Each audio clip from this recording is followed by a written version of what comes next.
Geoffrey. Aha! How are you, my old friend? The great left-hander.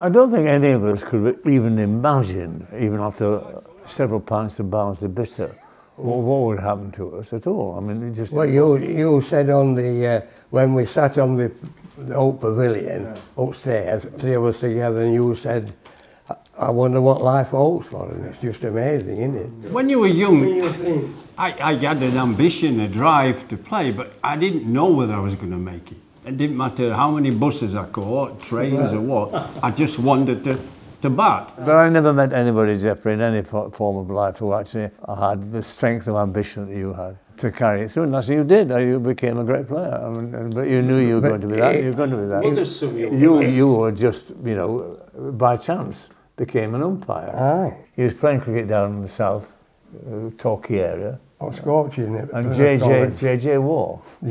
John Waugh came down. He said, have you thought... Said, what are you doing? I said, have you ever thought of becoming an umpire? I said, you must be joking. I've been telling him we got bigger gates here than football club. Oh. Because Barnsley Football Club were in the 4th division then, in those days, and they only got 2,000 crowd. You were kept out of the team by Michael Parkinson, weren't you?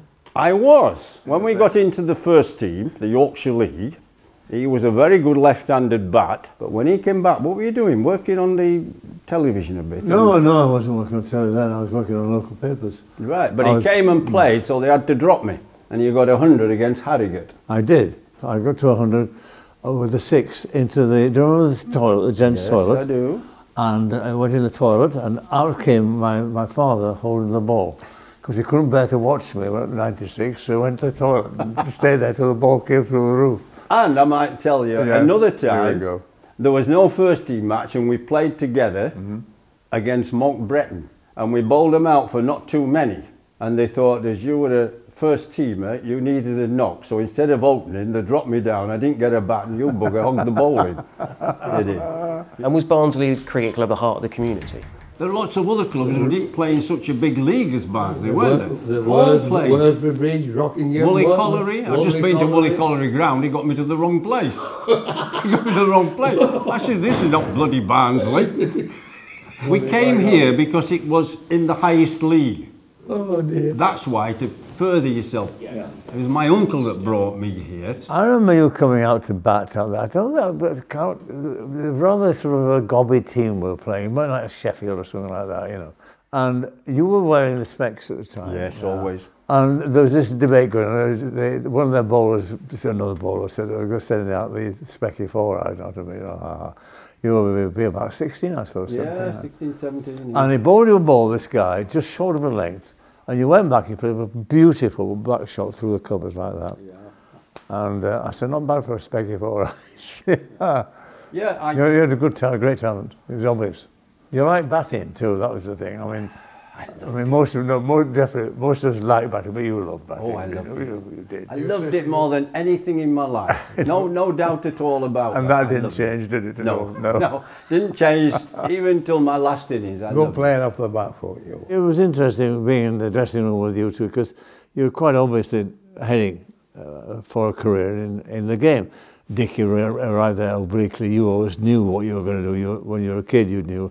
And it all proved true. I had got no ambition to be a cricketer, because I was already well set in journalism, and that was what. You shouldn't. You were a good batsman, but you were never going to make Yorkshire. But no. He frightened me to death when I first got into the first team, up in that nice pavilion on the balcony. Yeah. And he was the star player. He got 50 every week, did Dickie? And he used to shout up to us, didn't he, on the balcony? We got to 40 odd. Get the buckets on the gate, because he wanted to. Because some of them would run on before they could. After paying the bucket. That's right. And he got 50, and I remember, before you batted, he used to come to me, checking likely, Gerald, put my gloves on for me. He doesn't believe me. And I said, my name's Geoffrey. He used to say, put my gloves on for me, Gerald. And there he was checking, and I'm thinking, crikey, he's playing for Yorkshire. You know, is this what it's like? He frightened me to death at the beginning. What was the style of cricket you were brought up to play? Yeah, but all of you, yeah. Yeah, absolutely. I was quite a steady batsman. Right. Bit slow, didn't like the quick stuff too much. But no, I loved the game, but not enough. And I knew from the very beginning, whenever you play with people like this, that's the standard. And I was never going to get like that at all. But I was going to be a good club cricketer, which I was. You were just padding up to go into the nets, and Arthur Mitchell said, "Who's this lad, Dickie?" I said, "Well, they call him Michael Parkinson. He's a journalist from Barnsley." I said, "You say, can he play?" I said, "I think he can." I said to Arthur Mitchell, "Well, I'll see whether he can play or not."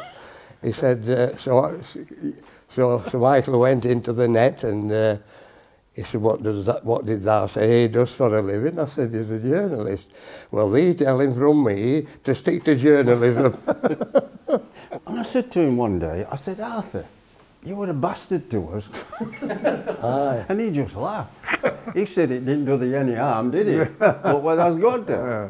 He said my job was to find Yorkshire cricketers who could handle the pressure of having to win. This is the chap, isn't it? Is he the groundsman? Yeah, that's him. That's him, John Matherman.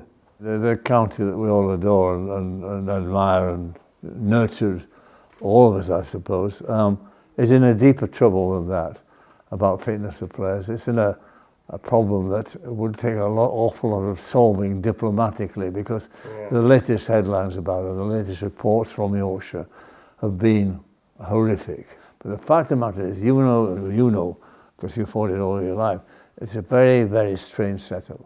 And it's a setup that's designed almost to head toward confrontation.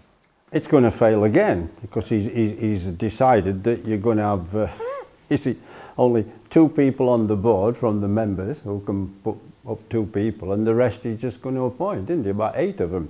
And they're all people from no cricket background whatsoever. It's all to do with political correctness. I think they've just made some poor appointments. I think now they've made 2 very good ones. I think Geoffrey is brilliant. I recommended him to the board. I was asked to find a captain at that time, and Geoffrey. He's just a smile on his face, exuberance, full of bounce and energy, and he's knowledgeable. I think he'll do good. I think the head coach is a good man. And I'm going to say the head coach, Otis Gibson, is it? I think he's very good. Man, He's a top man, he was coach. a good cricketer. Correct. You remember he went to England, didn't you, as coach from Durham for a while? Yeah. I said, "Is it true you're leaving Durham for England?" He said, "Yes, Geoffrey." I said, "Good, because every time you bowl against Yorkshire, you bowl us out." Just going back to 1958, briefly, rewind back. What was the makeup of the team? Was Dickie the senior professional, the senior player in Barnsley Cricket Club when you were playing? Oh, he's the best. He was the best? I'd left, hadn't I? Would you left? Went 58. No, I came in 57. Oh, sorry, I don't know. And what was the young Geoffrey like? He could play, for you could tell that from the very beginning. You can pick up immediately a batsman or a bowler if there's something different, rare there. It's there. Anybody who's played the game and thought about it can see it immediately. I think, I don't know, I might be wrong, but you had 2 shots and you stuck to them 2 bread and butter shots. And that's the sign of a great player. Peter May, all the Colin Cowdrey. The one off your back foot was square off cover. Always play that. And then you used to play to the mid-wicket and get your 2s and your 3s. And Practicing your best shots is not smart. Practice something you could be better at. All the great players I've seen, different eras, they judge off stump well and they judge the length well. yeah. First time I saw Viv Richards play, oh wow, what the hell it is, you're born with it or what? Mike Brealey says it's in his eyes. I said it's more than that. I mean, some of us like me wore glasses, he didn't have great sight. It's about a lot more than that. It's more than that. It's, if you can pick the length, so you get forward at the right time, you're not caught in no man's land, you're not caught forward when you should be back, and back when you should be forward, very rarely. That's a big plus to start with. And then your judgment of off stump, because all the great bowlers bowl so well. Everybody tries to bowl off stump just outside within 3 or 4 inches. But the great big bowlers, like the greatest line bowler of all, Hadley. I used to work out with Hadley playing Yorkshire versus Notts, England versus New Zealand. He bowled 8 overs because he took nothing out of himself. And I thought, I might get 1/2 volley, so you better not miss it. And that was about right. He's not going to give you anything. He takes Shane Warne, the greatest spinner I've ever seen. He spun the ball more than anybody, but we all know wrist spin to spin it is difficult to pitch accurately. Yeah. But he didn't give you any easy balls. No. You all played cricket at school.